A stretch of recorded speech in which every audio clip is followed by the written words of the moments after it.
জন্মসূত্রে মার্কিন নাগরিকত্ব পাওয়ার উদ্দেশ্যে ভিজিটর ভিসার অপব্যবহার ঠেকাতে বিভিন্ন দেশে নজরদারি জোরদার করেছে যুক্তরাষ্ট্রের পররাষ্ট্র দপ্তর। বন্ধ করে দেওয়া হয়েছে বার্থ ট্যুরিজমের সঙ্গে সম্পৃক্ত বহু প্রতিষ্ঠানের অবৈধ কার্যক্রম। সুলতানা হিমুর রিপোর্ট।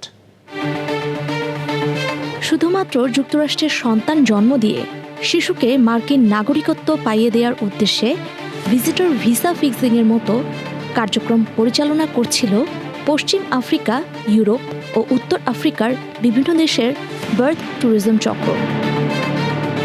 অভিবাসন ব্যবস্থার অপব্যবহার ঠেকাতে বিভিন্ন দেশে ওই ধরনের প্রতিষ্ঠানের উপর নজরদারি বাড়িয়েছে যুক্তরাষ্ট্র।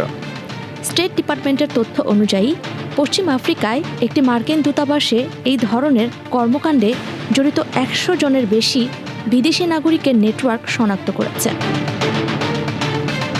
ইউরোপেও 2024 সাল থেকে 400-র বেশি সন্দেহজনক বার্থ ট্যুরিজম ঘটনার তথ্য পাওয়ার কথা জানিয়েছে যুক্তরাষ্ট্র। এতে 6টি প্রতিষ্ঠানের সম্পৃক্ততার তথ্য উঠে এসেছে। বাতিল করা হয়েছে এসব কর্মকাণ্ডে জড়িতদের ভিসা। এছাড়াও স্থায়ীভাবে যুক্তরাষ্ট্রে প্রবেশে কয়েকজনের উপর নিষেধাজ্ঞা দিয়েছে দেশটি।